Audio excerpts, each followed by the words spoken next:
Hello friends, welcome back to NVR updates YouTube channel. SSB scholarship ಅಪ್ಡೇಟ್ಗೆ ಸ್ವಾಗತ. ಇಲ್ಲಿ ಅನೇಕ ವಿದ್ಯಾರ್ಥಿಗಳು ಲಾಸ್ಟ್ ಇಯರು ಸ್ಕಾಲರ್ಶಿಪ್ಗೆ ಅಪ್ಲೈ ಮಾಡಿರೋ ವಿದ್ಯಾರ್ಥಿಗಳು ಸ್ಕಾಲರ್ಶಿಪ್ ಅಮೌಂಟ್ ಆದರೆ ಯಾವಾಗ ಬರುತ್ತೆ ಸರ್ ಅಂತ ಹೇಳ್ತಿದ್ದಾರೆ. ಹಾಗೆ ಒಂದು PGCET 23 ಮೂಲಕ ಯಾರೆಲ್ಲ ಲಾಸ್ಟ್ ಇಯರ್ ಅಪ್ಲೈ ಮಾಡಿದಾರೋ ಸ್ಕಾಲರ್ಶಿಪ್ಗೆ ಒಂದು ಸಾಕಷ್ಟು OBC ವಿದ್ಯಾರ್ಥಿಗಳು MBA MCA MTech ವಿದ್ಯಾರ್ಥಿಗಳಾದರೆ ಸ್ಕಾಲರ್ಶಿಪ್ ಅಮೌಂಟು ನಮಗೆ ಬರುತ್ತಾ ಇಲ್ವಾ ಅಂತ ನಮಗೆ ಕ್ಲಾರಿಫೈ ಆದರೆ ಮಾಡಿ ಸರ್ ಅಂತ ಕೇಳ್ತಿದ್ರು. ಅದ್ರ ಬಗ್ಗೆ ಹಾಗೆ ಅನೇಕ ST ವಿದ್ಯಾರ್ಥಿಗಳೆಲ್ಲ ಒಂದು ಲಾಸ್ಟ್ ಡೇಟ್ ಬಗ್ಗೆ ಆದರೆ ಕೇಳ್ತಿದ್ರು. ಈಗ ನಾವು ಡಿಪಾರ್ಟ್ಮೆಂಟ್ ವೈಸು ಲಾಸ್ಟ್ ಡೇಟ್ಸ್ ಬಗ್ಗೆ ಹಾಗೆ ಒಂದು ಅಮೌಂಟ್ಸ್ ಆದರೆ ಯಾವಾಗ ಸ್ಯಾಂಕ್ಷನ್ ಆಗ್ಬೋದು ಅಂತ ಒಂದು ಕ್ಲಾರಿಫೈ ಆದರೆ ಮಾಡ್ತೀನಿ. ಅದಕ್ಕೂ ಮುನ್ನ ನಮ್ಮ ಚಾನಲ್ಗೆ ಇನ್ನೂ ಯಾರು ಸಬ್ಸ್ಕ್ರೈಬ್ ಆಗಿಲ್ವೋ ಸಬ್ಸ್ಕ್ರೈಬ್ ಆಗಿ, ಹಾಗೆ ವಿಡಿಯೋ ಇನ್ಫಾರ್ಮೇಟಿವ್ ಅನ್ಸಲ್ಲಿ ತಪ್ಪದೇ ವಿಡಿಯೋಗಾದರೆ ಒಂದು ಲೈಕ್ ಆದರೆ ಮಾಡಿ. ಅದರಿಂದ ನಿಮಗೆ ಕಂಟಿನ್ಯೂಸ್ ಆಗಿ ಸ್ಕಾಲರ್ಶಿಪ್ಪು ಹಾಗೆ ಹಾಸ್ಟೆಲ್ ರಿಲೇಟೆಡ್ ಅಪ್ಡೇಟ್ಸ್ ಆದರೆ ನಮ್ಮ ಚಾನಲಲ್ಲಿ ನಿಮಗೆ ಟೈಮ್ ಟು ಟೈಮ್ ಸಿಗ್ತಾ ಹೋಗುತ್ತೆ. ಬನ್ನಿ ಈಗ ವಿಡಿಯೋ ಆದರೆ ಶುರು ಮಾಡೋಣ. ಮೊದಲಿಗೆ ಲಾಸ್ಟ್ ಡೇಟ್ಸ್ ಬಗ್ಗೆ ಆದರೆ ತಿಳ್ಕೊಳ್ಳೋದಾದರೆ ಈಗಾಗಲೇ ಹಿಂದಿನ ವೀಡಿಯೋಸಲ್ಲೆಲ್ಲ ತಿಳಿಸ್ಕೊಟ್ಟಿದ್ದೀನಿ. OBC ವಿದ್ಯಾರ್ಥಿಗಳು ಯಾರೆಲ್ಲ ಇದ್ದೀರಾ, ನೀವು ಯಾವುದೇ ಕೋರ್ಸ್ ಆಗಿರ್ಬೋದು, PUC ITI diploma general degree ಹಾಗೆ ಒಂದು ಪ್ರೊಫೆಷ್ನಲ್ಲು ಹಾಗೆ ಒಂದು ಪೋಸ್ಟ್ ಗ್ರಾಜುಯೇಷನ್ ಸ್ಟೂಡೆಂಟ್ಸು ಯಾರೆಲ್ಲ ಇದ್ದೀರಾ ಅಂಥ ವಿದ್ಯಾರ್ಥಿಗಳಿಗೆ ಎಲ್ಲರಿಗೂ ಅಷ್ಟೇ ನಿಮಗೆ ಬ್ಯಾಕ್ವರ್ಡ್ ಕ್ಲಾಸಸ್ ವೆಲ್ಫೇರ್ ಅಂಡರಲ್ಲಿ ಯಾವ್ಯಾವ ಕ್ಯಾಟಗರೀಸ್ ಬರುತ್ತೆ ಅಂದರೆ 2A 2B 1A 1B 3A 3B ಎಲ್ಲ ಒಂದು ಕ್ಯಾಟಗರೀಸು OBC ವಿದ್ಯಾರ್ಥಿಗಳು ಯಾರಾದರೂ ಇದ್ದೀರಾ ಅಂಥ ವಿದ್ಯಾರ್ಥಿಗಳಿಗೆ ನಿಮಗೆ 15/2/2025 ಆದರೆ ನಿಮಗೆ ಲಾಸ್ಟ್ ಡೇಟ್ ಆದರೆ ಎಕ್ಸ್ಟೆಂಡ್ ಆದರೆ ಮಾಡಿದ್ದಾರೆ. ನೀವು ಫೆಬ್ರವರಿ 15 ಆದರೆ ಎಕ್ಸ್ಟೆಂಡ್ ಆದರೆ ಮಾಡಿದರೆ ಅಲ್ಲಿ ತನಕ ನೀವು ಯಾವುದೇ ಕೋರ್ಸ್ ಆಗಿರ್ಬೋದು, ಇಂಜಿನಿಯರಿಂಗು LLB ಯಾವುದೇ ಕೋರ್ಸಸ್ ಆಗಿರ್ಬೋದು, ನಿಮಗಾದರೆ ಲಾಸ್ಟ್ ಡೇಟ್ ಆದರೆ ಫೆಬ್ರವರಿ 15 ಆದರೆ ಇದೆ. ನೀವು ಮತ್ತೆ ನಮ್ಮ ಕೋರ್ಸ್ಗೆ ಯಾವಾಗ ಲಾಸ್ಟ್ ಡೇಟು ಅಂತ ಕಮೆಂಟ್ ಮುಖಾಂತರ ಆದರೆ ಕೇಳಬೇಡಿ. ಯಾವುದೇ ಕೋರ್ಸ್ ಆಗಿರಲಿ ನಿಮಗೆ ಲಾಸ್ಟ್ ಡೇಟ್ ಆದರೆ ನಿಮ್ಮ ಡಿಪಾರ್ಟ್ಮೆಂಟು ನೀವು ಯಾವ ಕ್ಯಾಟಗರಿಗೆ ಬರ್ತೀರಾ ಅಂತ ಒಮ್ಮೆ ಆದರೆ ಗಮನಿಸ್ಕೊಳ್ಳಿ. ಆ ಡಿಪಾರ್ಟ್ಮೆಂಟ್ ವೈಸ್ ಆದರೆ ಲಾಸ್ಟ್ ಡೇಟ್ ಆದರೆ ಇರುತ್ತೆ. ನೀವು ಸಪ್ರೇಟಾಗಿ ಕೋರ್ಸ್ ವೈಸ್ ಎಲ್ಲ ಲಾಸ್ಟ್ ಡೇಟ್ಸ್ ಆದರೆ ಬರಲ್ಲ. ಇಂಜಿನಿಯರಿಂಗ್ಗೆ ಸಪ್ರೇಟು ಈ ರೀತಿ, ಹಾಗೆ ಒಂದು MBA MCAಗೆ ಸಪ್ರೇಟು ಈ ರೀತಿ ಇರಲ್ಲ. ನಿಮ್ಮ ಡಿಪಾರ್ಟ್ಮೆಂಟ್ಸ್ ವೈಸ್ ಆದರೆ ಲಾಸ್ಟ್ ಡೇಟ್ಸ್ ಆದರೆ ಕೊಟ್ಟಿರ್ತಾರೆ. ಹಾಗೆ ಒಂದು SC ST ವಿದ್ಯಾರ್ಥಿಗಳಿಗೆ 25/2/2025 ತನಕ ಆದರೆ ನಿಮಗೆ ಫೆಬ್ರವರಿ 25 ಆದರೆ ಲಾಸ್ಟ್ ಡೇಟ್ ಇದೆ. ಇದು ಬೋತ್ SC ST ವಿದ್ಯಾರ್ಥಿಗಳಿಗೆ. ಇಲ್ಲಿ ST ವಿದ್ಯಾರ್ಥಿಗಳಿಗೆ ಕೊಟ್ಟಿಲ್ಲ ಅಷ್ಟೇ. ನೀವು ಸೋಷಿಯಲ್ ವೆಲ್ಫೇರ್ ಡಿಪಾರ್ಟ್ಮೆಂಟು ಹಾಗೆ ಟ್ರೈಬಲ್ ವೆಲ್ಫೇರ್ ಡಿಪಾರ್ಟ್ಮೆಂಟ್ಸು ವೆಬ್ಸೈಟ್ಗಾದರೆ ಭೇಟಿ ನೀಡ್ಬೋದು. ಅಲ್ಲಿ ನೀವು ಇನ್ಫಾರ್ಮೇಷನ್ ಆದರೆ ಪಡ್ಕೋಬೋದು. ಬೇಕಾದರೆ ನಿಮಗೂ ಅಷ್ಟೇ ಲಾಸ್ಟ್ ಡೇಟ್ನ ಒಂದು ಫೆಬ್ರವರಿ 25 ಆದರೆ ಎಕ್ಸ್ಟೆಂಡ್ ಮಾಡಿದ್ದಾರೆ. ಅಲ್ಲಿ ತನಕ ನೀವು ಯಾವುದೇ ಕೋರ್ಸಸ್ ಅವರಾಗಿರಲಿ, ಪೋಸ್ಟ್ ಮ್ಯಾಟ್ರಿಕ್ಕು ಒಂದು SSLC ನಂತರ ನೀವಾದರೆ ಸ್ಕಾಲರ್ಶಿಪ್ಸ್ಗಾದರೆ ಅಪ್ಲೈ ಆದರೆ ಮಾಡ್ಕೋಬೋದು.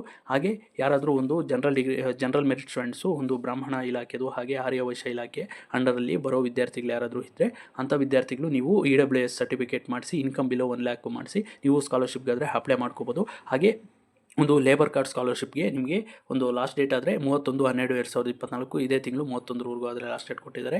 ಹಾಗೆ ಕೃಷಿ ಇಲಾಖೆದು ಒಂದು ಫಾರ್ಮರ್ ಸ್ಕಾಲರ್ಶಿಪ್ಪು ರೈತ ವಿದ್ಯಾನಿಧಿ ಏನಾದರೂ ಇದೆ ಅದು ಜನವರಿ 31 ಆದರೆ ಲಾಸ್ಟ್ ಡೇಟ್ಸ್ ಇದೆ. ಇದ್ರ ಬಗ್ಗೆ ಕಂಪ್ಲೀಟಾಗಿ ಸಪ್ರೇಟ್ ವೀಡಿಯೋಸ್ ಆದರೆ ಮಾಡಿದ್ದೀನಿ. ರೈತ ವಿದ್ಯಾನಿಧಿ ಹಾಗೆ ಒಂದು ಲೇಬರ್ ಕಾರ್ಡ್ ಸ್ಕಾಲರ್ಶಿಪ್ ಬಗ್ಗೆ ಅದನ್ನು ಲಿಂಕು ಡಿಸ್ಕ್ರಿಪ್ಷನಲ್ಲಿ ಕೊಟ್ಟಿರ್ತೀನಿ. ಆ ವೀಡಿಯೋಸ್ ಆದರೆ ಒಮ್ಮೆ ಗಮನಿಸಿ, ಯಾರಿಗಾದರೂ ಇನ್ಫಾರ್ಮೇಷನ್ ಬೇಕಾಗಿದ್ದರೆ. ಹಾಗೆ ಸಪ್ರೇಟಾಗಿ ಯಾವ ರೀತಿ ಆದರೆ ನೀವು ಸ್ಕಾಲರ್ಶಿಪ್ಗೆ ಅಪ್ಲೈ ಮಾಡಬೇಕು ಅಂತ step by step video general degree ಸ್ಟೂಡೆಂಟ್ಸ್ಗೂ ಹಾಗೆ ಒಂದು MBA MCA MTech ವಿದ್ಯಾರ್ಥಿಗಳಿಗೂ ಅಷ್ಟೇ ನಾನು ಲಾಸ್ಟ್ ಇಯರ್ ಮಾಡಿರೋ ವೀಡಿಯೋಸ್ ಎಲ್ಲ ಲಿಂಕ್ಸು ಡಿಸ್ಕ್ರಿಪ್ಷನಲ್ಲಾದರೂ ಕೊಟ್ಟಿರ್ತೀನಿ. ಆ ವೀಡಿಯೋಸ್ನಾದರೆ ಒಮ್ಮೆ ಗಮನಿಸಿ. ನೀವು ಕೂಡ ನಿಮ್ಮ ಮೊಬೈಲ್ ಮೂಲಕ ನೀವು ಸ್ಕಾಲರ್ಶಿಪ್ಸ್ಗಾದರೆ ಅಪ್ಲೈ ಆದರೆ ಮಾಡ್ಕೋಬೋದು. ಈಗ ಒಂದು ಲಾಸ್ಟ್ ಇಯರಲ್ಲಿ 2023-24ನೇ ಸಾಲಿನಲ್ಲಿ ಯಾರೆಲ್ಲ ಒಂದು ಸ್ಕಾಲರ್ಶಿಪ್ಗೆ ಅಪ್ಲೈ ಮಾಡಿದಾರೋ ಅಂಥ ವಿದ್ಯಾರ್ಥಿಗಳಿಗೆ ಅಮೌಂಟ್ಸ್ ಆದರೆ ಯಾವಾಗ ಬರುತ್ತೆ, ಯಾವ ರೀತಿ ಆದರೆ ಸ್ಟೇಟಸ್ ಇದ್ದವರಿಗೆ ಸ್ಕಾಲರ್ಶಿಪ್ ಆದರೆ ಬರುತ್ತೆ ಅಂತ ಈಗಾದರೆ ನೋಡೋಣ. ಅದಕ್ಕೆ ನೀವು ಲಾಗಿನ್ ಆದ ನಂತರ ನೋಡಿ, ಇಲ್ಲಿ ಇಯರ್ ವೈಸ್ ಸ್ಟೂಡೆಂಟ್ ಸ್ಟೇಟಸ್ ಅಂತ ಇದೆಯಲ್ಲ, ಇಲ್ಲಾದರೆ ಒಮ್ಮೆ ಗಮನಿಸಿ. ನೀವು 23-24 ಎಕ್ಸಾಂಪಲ್ಲು ತಗೋತಾ ಇದ್ದೀನಿ. ಈಗ ಸದ್ಯಕ್ಕಾದರೆ check students scholarship status all years ಅಂತ ಒಂದು ಕ್ಲೋಸ್ ಆಗಿದೆ. ಎರರ್ ಆದರೆ ಬರ್ತಿದೆ, ಅನ್ಎಕ್ಸ್ಪೆಕ್ಟೆಡ್ ಎರರ್ ಅಂತ. ಮೋಸ್ಟ್ಲಿ ವೆಬ್ಸೈಟ್ ಆದರೆ ಅಪ್ಡೇಟ್ ಆದರೆ ಮಾಡ್ತಿರ್ಬೋದು. ಒಂದು ಕೆಲವೇ ದಿನಗಳಲ್ಲಿ ಒಂದು ವಿತಿನ್ 2 to 3 days ಒಳಗಡೆ ನಿಮಗೆ ಸರ್ವರ್ ಅಪ್ಡೇಟ್ ಆದ ನಂತರ, ವೆಬ್ಸೈಟ್ ಅಪ್ಡೇಟ್ ಆದ ನಂತರ ನಿಮಗೆ ಸ್ಕಾಲರ್ಶಿಪ್ ಸ್ಟೇಟಸ್ಸು ತೋರಿಸುತ್ತೆ. ಈಗ ಸದ್ಯಕ್ಕಾದರೆ ಒಂದು ಸ್ಕಾಲರ್ಶಿಪ್ ಸ್ಟೇಟಸ್ ಆದರೆ ತೋರಿಸ್ತಿಲ್ಲ. ಸೊ ಅದರಿಂದ ನಾನು ಒಂದು ಪ್ರೀವಿಯಸ್ ಆಗಿ ಒಂದು ಸ್ಕಾಲರ್ಶಿಪ್ದು ಸ್ಟೇಟಸ್ದು ಸ್ಕ್ರೀನ್ಶಾಟ್ ಆದರೆ ತಗೊಂಡಿದ್ದೆ. ಅದನ್ನು ತೋರಿಸಿ ನಿಮಗೆ ಎಕ್ಸ್ಪ್ಲೈನ್ ಆದರೆ ಮಾಡ್ತೀನಿ. ಯಾರೆಲ್ಲ ಒಂದು ಲಾಸ್ಟ್ ಇಯರು PGCET 23 ವಿದ್ಯಾರ್ಥಿಗಳು ಮೇಯ್ನಾಗಿ ಕೇಳ್ತಿರೋದ್ರಿಂದ ಅವ್ರಿಗೆ ಸ್ಕಾಲರ್ಶಿಪ್ಪು ಯಾಕೆ ಬರ್ತಿಲ್ಲ ಅಂತ ಈಗಾದರೆ ನೋಡೋಣ. ನೋಡಿ, ಈ ಒಂದು MBA MCA MTech ಯಾರೆಲ್ಲ ಅಪ್ಲೈ ಮಾಡಿದಾರೋ ಲಾಸ್ಟ್ ಇಯರು ಅಂಥ ವಿದ್ಯಾರ್ಥಿಗಳು ಬಿಫೋರು ಒಂದು ಫೆಬ್ರವರಿ ಅಪ್ಲೈ ಮಾಡಿರೋ ವಿದ್ಯಾರ್ಥಿಗಳಿಗೆ ಮಾತ್ರ ಇಲ್ಲಿ consider eligible per department or scheme ಮಾತ್ರ ಒಂದು ಬ್ಯಾಕ್ವರ್ಡ್ ಕ್ಲಾಸಸ್ ವೆಲ್ಫೇರ್ ಡಿಪಾರ್ಟ್ಮೆಂಟ್ ಅಂತ ತೋರಿಸಿರುತ್ತೆ. ಇನ್ನು ಯಾರೆಲ್ಲ ಒಂದು ಮಾರ್ಚ್ ನಂತರ ಎಲ್ಲ ಅಪ್ಲೈ ಮಾಡಿದಾರೋ ಅಂಥ ವಿದ್ಯಾರ್ಥಿಗಳಿಗೆ ನಿಮಗೆ ಇಲ್ಲಿ BCWD ಡಿಪಾರ್ಟ್ಮೆಂಟ್ ಆದರೆ ತೋರಿಸಿರಲ್ಲ. ಇನ್ನು SC ST ವಿದ್ಯಾರ್ಥಿಗಳಾದರೆ ಲಾಸ್ಟ್ ಡೇಟ್ ಆದರೆ ಓಪನ್ ಇತ್ತು. ಅವ್ರಿಗಾದರೆ ಈಗಾಗಲೇ ಒಂದು 40% ಸ್ಕಾಲರ್ಶಿಪ್ಸ್ ಎಲ್ಲ ಅನೇಕ ವಿದ್ಯಾರ್ಥಿಗಳಿಗಾದರೆ ಸ್ಯಾಂಕ್ಷನ್ ಆಗಿದೆ. ಮೇಯ್ನಾಗಿ ಪ್ರಾಬ್ಲಮ್ ಫೇಸ್ ಮಾಡ್ತಿದ್ದು OBC ವಿದ್ಯಾರ್ಥಿಗಳು. ಅವರಿಗೆ ಇಲ್ಲಿ considered considered eligible for department or scheme ಹತ್ರ ಬ್ಯಾಕ್ವರ್ಡ್ ಕ್ಲಾಸಸ್ ವೆಲ್ಫೇರ್ ಡಿಪಾರ್ಟ್ಮೆಂಟು ಒಂದು ಎಸ್ ಅಂತ ಇದ್ದೆ, ಅಲ್ಲಿ ನಿಮಗೆ ಡಿಪಾರ್ಟ್ಮೆಂಟ್ ಹತ್ರ ತೋರಿಸಿರಬೇಕಾಗುತ್ತೆ. ಹಾಗೆ ಕೆಳಗಡೆ ಬಂದರೆ ನಿಮಗೆ ಅಪ್ಲಿಕೇಶನ್ ವೆರಿಫಿಕೇಷನ್ನು ಸಕ್ಸಸ್ ಅಂತ ಎಸ್ ಅಂತ ಇದ್ದರೆ ನಿಮಗೆ ಖಂಡಿತ ಅಮೌಂಟ್ಸ್ ಆದರೆ ಸ್ಯಾಂಕ್ಷನ್ ಆದರೆ ಆಗುತ್ತೆ. ಮೇಯ್ನಾಗಿ ನಿಮಗೆ ಇಲ್ಲಿ ಕನ್ಸಿಡರ್ಡ್ ಎಲಿಜಿಬಲ್ ಫಾರ್ ಡಿಪಾರ್ಟ್ಮೆಂಟ್ ಹತ್ರ ಬ್ಯಾಕ್ವರ್ಡ್ ಕ್ಲಾಸಸ್ ವೆಲ್ಫೇರ್ ಡಿಪಾರ್ಟ್ಮೆಂಟ್ ತೋರಿಸಿದ್ರೆ ನಿಮ್ಗೆ ಇನ್ ಕೇಸ್ ಏನಾದರೂ ಅಪ್ಲಿಕೇಶನ್ಸಲ್ಲಿ ಆಗಲಿ ವೆರಿಫಿಕೇಷನಲ್ಲಿ ಏನಾದರೂ ಪ್ರಾಬ್ಲಮ್ ಇದ್ದರೂ ನೀವು SSP ಆಫೀಸು ಹಾಗೆ ಡಿಪಾರ್ಟ್ಮೆಂಟ್ಗೆ ವಿಸಿಟ್ ಮಾಡಿದರೆ ಅಲ್ಲಾದರೆ ಕರೆಕ್ಷನ್ ಆದರೆ ಮಾಡಿ ನಿಮ್ಮದು ಸ್ಕಾಲರ್ಶಿಪ್ ಆದರೆ ಸ್ಯಾಂಕ್ಷನ್ ಮಾಡೋ ಇದಾದರೆ ಇರುತ್ತೆ. ಇಲ್ಲಾಂದರೆ ನಿಮಗೆ ಇಲ್ಲಿ ಬ್ಯಾಕ್ವರ್ಡ್ ಕ್ಲಾಸಸ್ ವೆಲ್ಫೇರ್ ಡಿಪಾರ್ಟ್ಮೆಂಟ್ ಅಂತ ಸ್ಕೀಮೇ ತೋರಿಸ್ತಿಲ್ಲ, ಒಂದು ಡಾಟ್ ಅಂತ ಇದೆ, ಹಾಗೆ NE ಅಂತ ಇದೆ ಅಂತ ಅನೇಕ ವಿದ್ಯಾರ್ಥಿಗಳಾದರೆ ಮೆಸೇಜ್ ಮಾಡ್ತಿದ್ರು. ಆ ರೀತಿ ಇರೋ ವಿದ್ಯಾರ್ಥಿಗಳಿಗೆ ಸ್ಕಾಲರ್ಶಿಪ್ ಆದರೆ ಸ್ಯಾಂಕ್ಷನ್ ಆಗಲ್ಲ. ನಿಮಗೆ ಡಿಪಾರ್ಟ್ಮೆಂಟು ನೇಮ್ ಆದರೆ ಮೆನ್ಷನ್ ಆಗಿರಬೇಕು. ಲಾಸ್ಟ್ ಡೇಟು ಮುಗಿದ ನಂತರ ಅಪ್ಲೈ ಮಾಡಿದ್ದೀರಾ ಅಂತ. ಆಲ್ಮೋಸ್ಟ್ ನಿಮಗೆ ಕೌನ್ಸ್ಲಿಂಗ್ ಎಲ್ಲ ಮುಗಿದು ಲಾಸ್ಟ್ ಡೇಟು ಅಷ್ಟೊತ್ತಿಗೆ ಕ್ಲೋಸ್ ಆಗಿತ್ತು. ನಿಮಗಾದರೆ ಅನ್ಯಾಯ ಆದರೆ ಆಗಿತ್ತು, ಆದರೆ ಏನೂ ಮಾಡೋಕ್ಕಾಗಲ್ಲ. ಅಕಾಡೆಮಿಕ್ ಇಯರು ಒಳಗಡೆ ಒಂದು ಫೆಬ್ರವರಿ ಒಳಗಡೆ ಅಪ್ಲೈ ಮಾಡಿರೋರಿಗೆ ಅಷ್ಟೇ ಆದರೆ ಸ್ಕಾಲರ್ಶಿಪ್ ಕೊಡ್ತೀರಿ ಅಂತ ಹೇಳಿ ಲಾಸ್ಟ್ ಇಯರ್ ಆದರೆ ಹೇಳಿದ್ದಾರೆ. ನಿಮಗೆ ಅದರಿಂದ ಡಿಪಾರ್ಟ್ಮೆಂಟ್ ಆದರೆ ಮೆನ್ಷನ್ ಆಗಿಲ್ಲ, ಅದರಿಂದನೇ ನಿಮಗೆ ಆ ಇಯರ್ದಾದರೆ ಸ್ಕಾಲರ್ಶಿಪ್ ಆದರೆ ಬರಲ್ಲ. ಈಗ ಸೆಕೆಂಡ್ ಇಯರ್ಗಾದರೆ ಅಪ್ಲೈ ಮಾಡಿ, ಸ್ಕಾಲರ್ಶಿಪ್ಗಾದರೆ ಈಗ ಓಪನ್ ಇದೆಯಲ್ಲ, ನಿಮಗೆ ಈ ವರ್ಷದಾದರೆ ಸ್ಕಾಲರ್ಶಿಪ್ ಆದರೆ ಬರುತ್ತೆ. ನೀವು ಎಲಿಜಿಬಲ್ ಇದ್ದರೆ ಈ ರೀತಿ ಡಿಪಾರ್ಟ್ಮೆಂಟ್ ಆಫ್ ಅಗ್ರಿಕಲ್ಚರ್ದು ಹಾಗೆ ಒಂದು ಲೇಬರ್ ಕಾರ್ಡ್ ಡಿಪಾರ್ಟ್ಮೆಂಟ್ದು ಮೆನ್ಷನ್ ಆದರೆ ಆಗುತ್ತೆ. ಆ ಡಿಪಾರ್ಟ್ಮೆಂಟ್ಸು ಮೆನ್ಷನ್ ಆದರೆ ನಿಮಗೆ ಆ ಡಿಪಾರ್ಟ್ಮೆಂಟ್ಸು ಫಂಡ್ಸ್ ಆದರೆ ರಿಲೀಸ್ ಆಗುತ್ತೆ.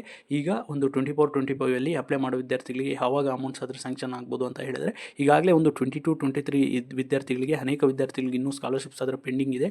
ಅವ್ರಿಗೆಲ್ಲ ಒಂದು 15 ಡೇಸು 1 ಮಂತಿಂದ ಆಗ್ತಾ ಇದ್ದಾರೆ. ಸ್ಟೆಪ್ ಬೈ ಸ್ಟೆಪ್ಪು ಆ ಎಲ್ಲ ವಿದ್ಯಾರ್ಥಿಗಳಿಗೂ ಕಂಪ್ಲೀಟ್ ಆದ ನಂತರ 23-24 ಎಲ್ಲ ಕಂಪ್ಲೀಟ್ ಆಗಿ ನಿಮಗೆ 24-25 ಅಮೌಂಟ್ಸ್ ಎಲ್ಲ ನಿಮಗೆ ಮಾರ್ಚ್ ನಂತರ, ಮೊದಲಿಗೆ ಜನರಲ್ ಡಿಗ್ರಿ ಸ್ಟೂಡೆಂಟ್ಸು ಯಾರಾದರೂ ಇದ್ದರೆ ಅಂಥ ವಿದ್ಯಾರ್ಥಿಗಳಿಗೆ ಕಡಿಮೆ ಅಮೌಂಟ್ ಇರೋದ್ರಿಂದ ಅವರಿಗೆ ಬೇಗ ಸ್ಯಾಂಕ್ಷನ್ ಆದರೆ ಆಗುತ್ತೆ. ಅದಾದ ನಂತರ ಉಳಿದಿದ್ದು ಅಮೌಂಟ್ಸು ಇಂಜಿನಿಯರಿಂಗು ಹಾಗೆ ಮೆಡಿಕಲ್ಲು ಹಾಗೆ MBA MCA MTech ವಿದ್ಯಾರ್ಥಿಗಳಿಗಾದರೆ ಸ್ಯಾಂಕ್ಷನ್ ಆದರೆ ಆಗುತ್ತೆ. ಫಸ್ಟಿಗಾದರೆ ಜನರಲ್ ಡಿಗ್ರಿ ಸ್ಟೂಡೆಂಟ್ಸ್ಗೆ ಹಾಗೆ ಡಿಪ್ಲೊಮಾ ITI ವಿದ್ಯಾರ್ಥಿಗಳಿಗೆಲ್ಲ ಸ್ಯಾಂಕ್ಷನ್ ಆದರೆ ಆಗುತ್ತೆ. ಇದು ಆಫ್ಟರು ಮಾರ್ಚ್ ಅಷ್ಟೇ ನಿಮಗೆ ಅಮೌಂಟ್ಸ್ ಆದರೆ ಸ್ಯಾಂಕ್ಷನ್ ಆಗೋದು. ಅಲ್ಲಿ ತನಕ ಆದರೆ ಆಗಲ್ಲ. ಇನ್ನು SC ST ವಿದ್ಯಾರ್ಥಿಗಳಿಗಾದರೆ ಸಪ್ರೇಟ್ ಫಂಡ್ಸ್ ಇರೋದ್ರಿಂದ ಅವ್ರಿಗೆ ಬೇಗನೆ ಸ್ಕಾಲರ್ಶಿಪ್ಸ್ ಆದರೆ ಸ್ಯಾಂಕ್ಷನ್ ಆಗುತ್ತೆ. ಈಗ ಲಾಸ್ಟ್ ಡೇಟ್ಸ್ ಆದರೆ ಓಪನ್ ಇದೆ, ನೀವು ಆದರೆ ಅಪ್ಲೈ ಮಾಡ್ಕೊಳ್ಳಿ. ಇನ್ನೂ ಏನಾದರೂ ಸ್ಕಾಲರ್ಶಿಪ್ ರಿಲೇಟೆಡ್ ಡೌಟ್ಸ್ ಇದ್ದರೆ ಕಮೆಂಟ್ ಮುಖಾಂತರ ತಿಳಿಸ್ಬೋದು.